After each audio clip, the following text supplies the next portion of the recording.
మీరు ఎలాంటి బిజినెస్ చేస్తున్నా ఏఐ టూల్స్ ద్వారా మీ బిజినెస్ ని డబుల్ చేసుకోవచ్చు. జస్ట్ 49 రూపీస్కే ఏఐ టూల్. నమస్తే, వెల్కమ్ టు సుమన్ టీవీ. ప్రస్తుతం మనతో పాటు ఉన్నారు ఆ mother, entrepreneur, gynaecologist, philanthropist and author doctor Shilpi Reddy గారు. మేడంతో మాట్లాడదాం. నమస్తే మ్యామ్. నమస్కారం మేడం, మ్యారేజ్ కి ముందే సెక్స్ అంటే పెళ్లికి ముందే శారీరక సంబంధం పెట్టుకోవడం అనేది ఎంతవరకు కరెక్ట్ అంటారు? దానివల్ల ప్రయోజనాలు ఏంటి? సో బేసిక్ గా మ్యారేజ్ కి సెక్షువల్ యాక్టివిటీకి అసలు సంబంధం లేదు. ఎందుకంటే నేను ఇది ఎందుకు చెప్తున్నానంటే, ఒకప్పుడు మ్యారేజెస్ 14 ఇయర్స్, 15 ఇయర్స్, 16 ఇయర్స్కి అయ్యేవి కాబట్టి హార్మోన్స్ మంచిగా రష్లో ఉండే లోపే వాళ్ళు మ్యారేజెస్ అయిపోయేవి. దాని తర్వాత వాళ్ళు కమిటెడ్ రిలేషన్షిప్స్లో ఉండేవాళ్ళు. అలా ఒక కమిటెడ్ రిలేషన్షిప్స్లో కంటిన్యూ అయిపోయేవాళ్ళు. కానీ ఇప్పుడున్న పరిస్థితిలో మ్యారేజెస్ సుమారుగా ఇప్పుడు 30 ఏళ్ళు దాటి చేసుకుంటున్నారు. సో అలాంటప్పుడు వాళ్ళకి ఇప్పుడు సోషల్ మీడియా ఎక్స్పోజరే కానీ, లేకపోతే రకరకాలుగా సోర్సెస్ నుంచి సెక్షువల్ యాక్టివిటీ గురించి వాళ్ళకి మాట్లాడగలిగేలాగా, దాని తర్వాత వాళ్ళు ఎక్స్ప్రెస్ చేయగలిగేలాగా వాళ్ళకి అవగాహన కూడా ఉంది.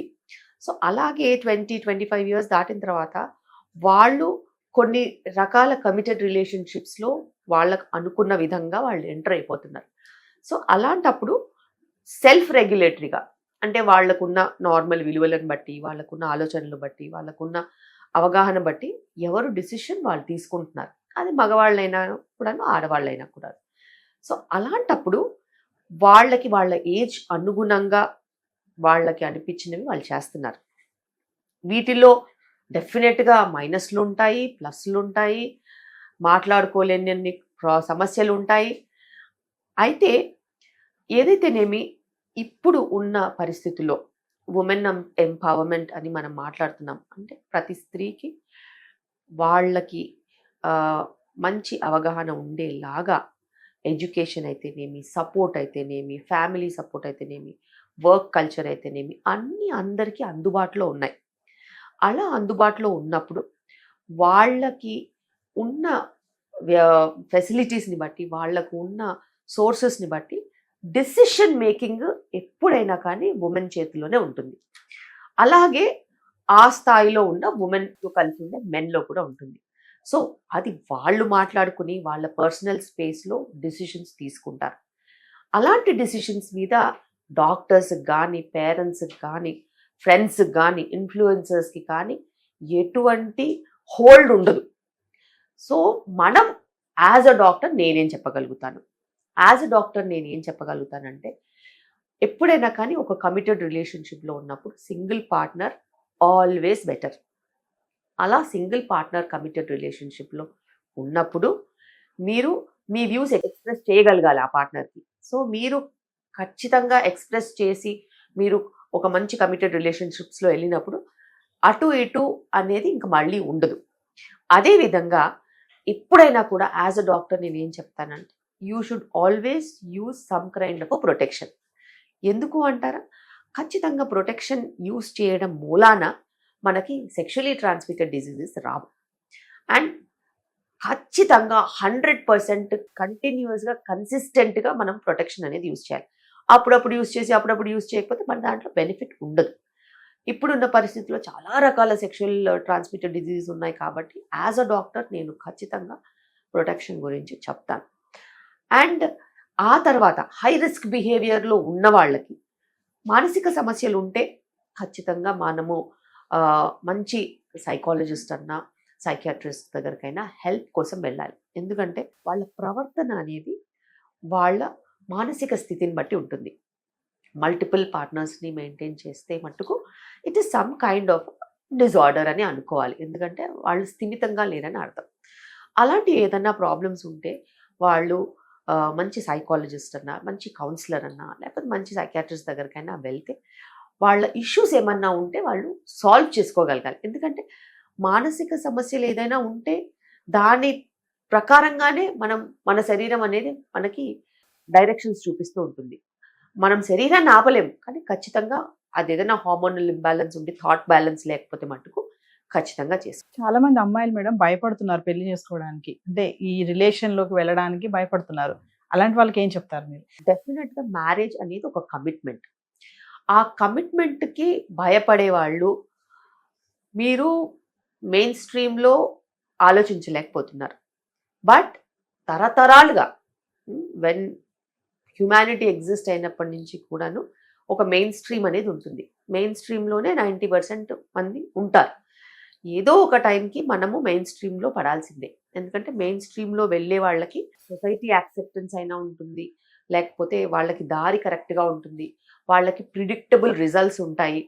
అలాగే ఆ సొసైటీలో యాక్సెప్టెన్స్తో పాటు వాళ్ళకి ఈ సోషల్ సమస్యలు అనేవి రావు. మెయిన్ స్ట్రీమ్ కాకుండా కూడా సింగిల్ ఉమెన్ ఉంటారు, సింగిల్ మెన్ ఉంటారు. వాళ్ళకి అదే కరెక్ట్ అని అనిపిస్తుంది. సో వాళ్ళు కూడా వాళ్ళ ప్రకారంగా వాళ్ళు కరెక్ట్. ఎందుకంటే వాళ్ళకి అది ఫిక్స్డ్ ఆలోచన. ఫిక్స్డ్ ఆలోచన ఎలా వచ్చింది? వాళ్ళ ఏజ్ ప్రకారంగా వాళ్ళు ఆలోచించుకుని, వాళ్ళకు వచ్చిన అవగాహన ప్రకారంగా, వాళ్ళ మానసిక స్థితి ప్రకారంగా వాళ్ళు డిసిషన్ తీసుకున్నారు. సో అది కూడా వాళ్ళ సైడ్ నుంచి కరెక్ట్. ప్రాబ్లం ఎక్కడ వస్తుందంటే, కమిట్మెంట్కి భయపడిన వాళ్ళు 35-40 ఇయర్స్కి అప్పుడు ఎవరైనా నచ్చి, అప్పుడు నేను మ్యారేజ్ చేసుకుని, అప్పుడు పిల్లల్ని కనాలని, అప్పుడు ఫర్టిలిటీ సెంటర్స్కి వెళ్తే ఆ నెక్స్ట్ ప్రోజని సంగతి ఏంటి? మరి ఎన్నో ప్రాబ్లమ్స్ ఉంటాయి, ఏజ్ రిలేటెడ్ ప్రాబ్లమ్స్ ఉంటాయి. అలాగే ఏజ్ రిలేటెడ్ ప్రాబ్లమ్స్ ఉన్నప్పుడు మనం దాన్ని ఫేస్ చేయగలగాలి. ఆ రోజు నేను అది చేసి ఉండాల్సిందని అనుకుంటే టైం వెనక్కి వెళ్ళదు. సో మెయిన్ స్ట్రీమ్గా ఆలోచిస్తారా, మీరు మీ ఆలోచనలకు అనుగుణంగా మీరు ఆలోచిస్తారా అనేది మీరు ఖచ్చితంగా ముందే ఆలోచించుకుని పెట్టాలి. ఎందుకంటే మీ కొలీగ్స్ అందరూ పిల్లలతోని, వాళ్ళ హస్బెండ్స్తోని, దాని తర్వాత అలా తిరుగుతూ ఉంటే మీ మనసు చలించిందనుకోండి, అప్పుడు మీరు ఏం చేయలేరు. బేసిక్గా చేయాలనుకున్నా కూడా you will be quite late. So అంత స్ట్రాంగ్గా మీరు డెసిషన్ తీసుకుంటే మీరు తీసుకోవచ్చు. కానీ అంత స్ట్రాంగ్గా డిసిషన్స్ ఈ మధ్య కాలంలో తీసుకోలేకపోతున్నారు. అందుకే వాళ్ళకి కూడా మనము ఎగ్ ఫ్రీజింగ్ అని ఇలాంటి కొన్ని ఆప్షన్స్ ఇస్తున్నాం. సో మీరు పార్ట్నర్ని డిసైడ్ చేసుకోలేకపోతే అట్లీస్ట్ క్వాలిటీ ఆఫ్ ఎగ్ అయినా మంచిగా ఉంటుంది. రేపు పిల్లలు కావాలనుకున్నా కూడా మీరు హెల్త్ మెయింటైన్ చేసుకోగలుగుతారు. ఏజ్ని మెయింటైన్ చేయలేం కదా. సో మీరు మీ హెల్త్ని మెయింటైన్ చేసుకుంటూ ఎగ్స్ని ఫ్రీజ్ చేసుకుని పెట్టుకుంటే, ఆ ఎగ్ ఫ్రీజింగ్ వల్ల మీకు 25 ఇయర్స్ ఉన్నప్పుడు ఎగ్ ఫ్రీజ్ చేశారనుకోండి, 25 ఇయర్స్ ఏజ్ ఉన్న ఎగ్స్ ఉంటాయి కాబట్టి మంచి క్వాలిటీ ప్రోజని వచ్చే ఛాన్స్ ఉంటుంది. ఇది ఎగ్ ఫ్రీజింగ్కే కాదు, సిమెన్ ఫ్రీజింగ్ కూడా బాగా పనిచేస్తుంది. సిమెన్ కూడా అట్లీస్ట్ ఒక 10 శాంపిల్స్ మనం ఫ్రీజ్ చేసుకుని పెట్టుకుంటే మీకు లోవర్ ఏజ్ ఉన్న క్వాలిటీ అనేది ఉండే అవకాశం ఎక్కువగా ఉంటుంది. ఎందుకంటే ఇప్పుడు ఏజే కాదు, చాలా మట్టుకు ఎన్వైరన్మెంటల్ ఇన్ఫ్లుయెన్సెస్, బయట పొల్యూషన్ అయితేనేమి, తినే ఫుడ్ అయితేనేమి, నిద్ర లేకపోవడము, కాంపిటీషన్, హై రేసింగ్ కల్చర్, ఆ కాంపిటీషన్లో పడి చాలా స్ట్రెస్ఫుల్ లైఫ్స్, ఇవన్నీ కూడా ఎగ్ క్వాలిటీ, స్పర్మ్ క్వాలిటీని విపరీతంగా డ్యామేజ్ చేస్తున్నాయి. డ్యామేజ్ చేసినప్పుడు మీకు బ్యాకప్ అనేది ఉండాలి కదా. మీ చదువు మీకు ఈ బ్యాకప్ విలువల్ని ఇవ్వాలి. ఇస్తేనే మీరు యాక్చువల్గా సొసైటీలో కరెక్ట్ అవగాహనతో ఉన్నట్టు. అడ్డి మరి గుడ్డిగా బతకాలంటే చాలా కష్టం. రేపు మీరు బొక్కబోర్లా పడితే ఎవ్వరూ రారు, కనీసం మీకు అయ్యో అని చెప్పడానికి కూడా ఎవరు రారు. పెళ్లికి ముందే లవర్స్ సెక్స్ చేయడంపై మీ అభిప్రాయం ఏంటి? మనము పెళ్లి అనేది ఒక వ్యవస్థ. ఆ వ్యవస్థ కోసము ముందుకెళ్ళే వాళ్ళు ఉంటారు. వాళ్ళు ఇలాంటి తప్పులు చేయరే. ఆ వ్యవస్థని నమ్మని వాళ్ళు, లేకపోతే ఇంకో మనిషి మీద నమ్మకం పెట్టుకున్న వాళ్ళు, మాకు ఖచ్చితంగా ఫ్యూచర్ ఉంటుంది అని నమ్మిన వాళ్ళే వాళ్ళు సెక్షువల్ లైఫ్కి ఎస్ అని చెప్తారు. మరి అలా అనుకున్నప్పుడు వాళ్ళ నమ్మకం అది. అండ్ బ్లైండ్గా మల్టిపుల్ పార్ట్నర్స్ అనేది ఎవరికీ సేఫ్ కాదు. అటు ఫిజికలీ సేఫ్ కాదు, మెంటలీ సేఫ్ కాదు, హెల్త్ వైజ్గా కూడా సేఫ్ కాదు. సో కమిటెడ్ రిలేషన్షిప్స్ని మనము ఖచ్చితంగా ఆమోదించాలి. ఎందుకంటే అది వాళ్ళ పర్సనల్ స్పేస్. పర్సనల్ స్పేస్లో కనీసం పేరెంట్స్ని కూడా రానివ్వట్లేదు. యాజ్ డాక్టర్స్ మేము వస్తాం, ఎందుకంటే కొన్ని యాక్సిడెంట్స్ జరుగుతూ ఉంటాయి, మా దగ్గరికి వస్తారు, రిపోర్ట్ చేస్తారు, మంచి చెడు మేము చెప్తాము, వాళ్ళకి అర్థమవుతుంది, పెయిన్ఫుల్ సిచ్యువేషన్స్ని డీల్ చేస్తారు కాబట్టి. కానీ వాళ్ళ స్పేస్లోకి ఎవరిని అలవ్ చేయరు. అలా అలవ్ చేయనంత లెవెల్కి ఇప్పుడు సమాజం ఎదిగింది. థ్యాంక్స్ టు ఎడ్యుకేషన్ అంటారా, ఎంప్లాయ్మెంట్ అంటారా, ఇప్పుడు రూరల్లో కూడా చాలా ఎక్కువగా ఇలాంటివన్నీ చూస్తున్నాం. బికాస్ అందరికీ వాళ్ళ ఓన్ డెఫినెట్ చాయిసెస్ ఇంప్లిమెంట్ చేయాలనే డిసిషన్ మేకింగ్ వచ్చింది. చాలా మంది రిలేషన్ లో ఉంటారు హ్యాపీగా, బట్ సెక్స్ అనేటప్పటికి కొంచెం దూరం పెడతా ఉంటారు, వైఫ్ హస్బెండ్ కానీ హస్బెండ్ వైఫ్ నే కానీ. అలాంటి వాళ్ళకి మీరు ఏమైనా చెప్తారు సజెషన్ టిప్? బేసిక్గా ఎనీ రిలేషన్షిప్ ట్రస్ట్ ఫ్యాక్టర్ ఉంటుంది, కంఫర్ట్ ఫ్యాక్టర్ ఉంటుంది, అండ్ డైలీ వచ్చే ఒడుదుడుకులు ఉంటాయి. సో డైలీ వచ్చే ఒడుదుడుకులు కనుక ఎక్కువైనట్టు అయితే ఆ ట్రస్ట్ ఫ్యాక్టర్ బ్రేక్ అవుతుంది. బ్రేక్ అయినప్పుడు ఫిజికల్ ఇంటిమసీ ఫస్ట్ ఎఫెక్ట్ అవుతుంది. ఫిజికల్ ఇంటిమసీ ఎఫెక్ట్ అయినప్పుడు అది గ్యాప్ వస్తుంది.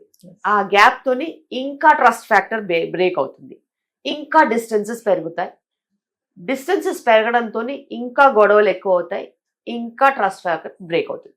సో ఆ లూప్లో అందరూ పడతారు. అది ఒకరికి పడతారు, ఒకరికి పడరని అసలు ఏమీ లేదు. అందరూ ఆ లూప్లో ఖచ్చితంగా పడతారు. ఎవరు ఎంత తొందరగా బయటికి వస్తారు, ఎవరు ఎంత తొందరగా కమ్యూనికేట్ చేసుకుంటారు, ఎవరు ఎంత తొందరగా సాల్వ్ చేసుకుంటారు ప్రాబ్లమ్స్, ఎవరి పర్సనాలిటీలు కరెక్ట్ అవుతాయి, ఎవరి పర్సనాలిటీలు అడ్జస్ట్ అవుతాయి అనే దాన్ని బట్టే ముందుకెళ్తారు. Thank you ma'am.